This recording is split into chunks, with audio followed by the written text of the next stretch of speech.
कवितेचं नाव आहे ती माणसं, द पीपल. कधी कधी काय होतं, आपल्याला डिमोरलाइज करणारी लोक खूप असतात. कधीही अप्रिशिएट करत नाहीत, फक्त चुका काढतात. आणि मग ऑब्व्हियसली आपण डिसमूड होतो, डिमोरलाइज होतो.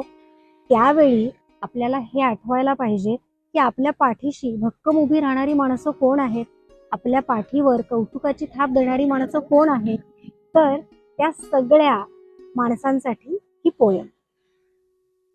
आयुष्याच्या वाटेत काही चेहरे शांत पण खास असतात. शब्द कमी पण अर्थ खोल असतात. आपण हरवतो तेव्हा तेच दिशा दाखवतात, कारण ती माणसं आपल्यातली ताकद जागी करतात.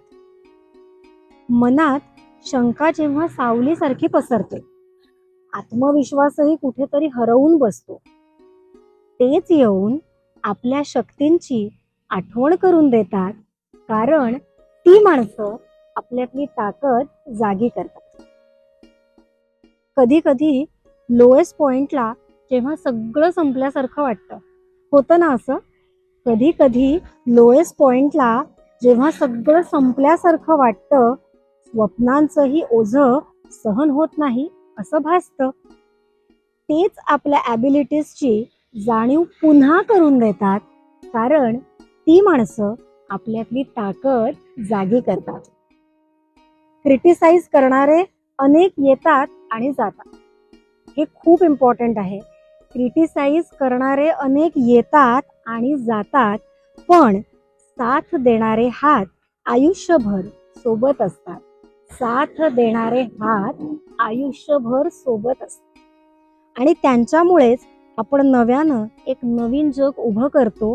त्यांच्यामुळेच नव्यानं आपण एक नवीन जग उभं करतो, कारण ती माणसं आपल्यातली ताकद जागी करतात, कारण ती माणसं आपल्यातली ताकद जागी करतात.